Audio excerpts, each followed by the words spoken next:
Hello, welcome back. You're watching The Business on GMT with me, Aaron Hazelhurst. So, as we've been hearing about the impact Donald Trump is having on the business world, one sector which could do with a bit of a lift is the business jet arena. According to JP Morgan, future of business jet deliveries is not that bright, but could that be changed with a President Trump? Well, the US startup business jet operator, Bliss Jet, certainly hoping for this. It's preparing to launch a service between London and London Stansted, that is, airport, and New York. They're going to hope to do it this spring. Let's find out. David Rimmer is the big boss, the chief executive of Bliss Jet, and joins us. Great to have you in the studio with us, David. So it's a whole look. Under a President Trump, it's a whole new business climate. But you must be pleased, your industry must be pleased that we now have a president of the United States who comes from a background as a businessman who pretty much all he did was fly around in his jet and do deals. Well, exactly. And the optimism is that he's an unapologetic user of private aviation.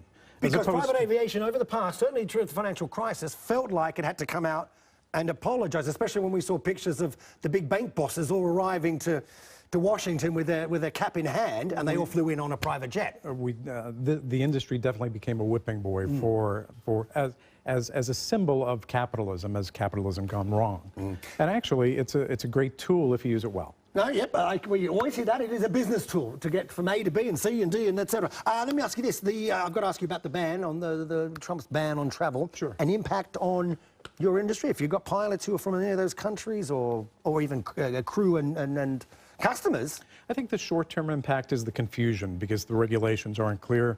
And I think as it sorts out through the courts and through the executive order and any legislation, then people will at least know, however they feel about it, they'll at least know how to abide by it.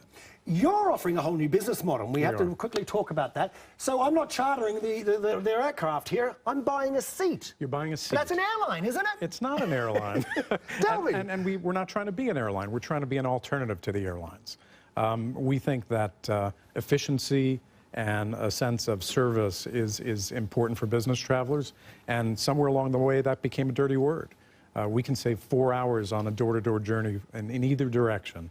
And we think that the business traveler principally is going to value that. And you're selling about 10 seats on the plane? 10 seats. They seat 14 to 18. Can I get the sofa part? Can I get the sofa part, or how do you? You can stretch right out. We'll assign seats on a first-come, first-served basis. Okay. Some people will prefer the couch. Other people who are traveling with people may sit around the dining table, and other people want individual seats. All business airlines, all business class airlines, we've seen them between London and New York. We've seen several come, and pretty much they've all gone out of business. They mainly went away in 2008 during the recession. EOS, MaxJet, Silverjet. Where we differ from those is that we're not trying to be an airline. We're trying to be an extension of private aviation. And the experience is completely different. The mindset's different. Even the people who run the company and run the airplanes are different. We're focused on the customer. We're focused on service in a way that a mass market product can't. Okay, I started by mentioning President Trump. We're going to end just very briefly in about 20 seconds. Sure. You're an American doing business. Your business is in the States. Is he going to be good? Is he a good president for business? I think for business, he will be a good president. I think predictability is going to be important.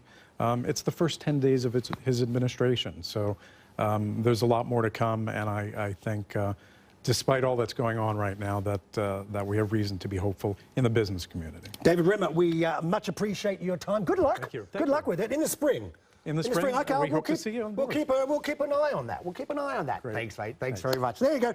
Follow me on Twitter. Tweet me. I'll tweet you back. You can get me at BBC Aaron. Loose. It's all yours.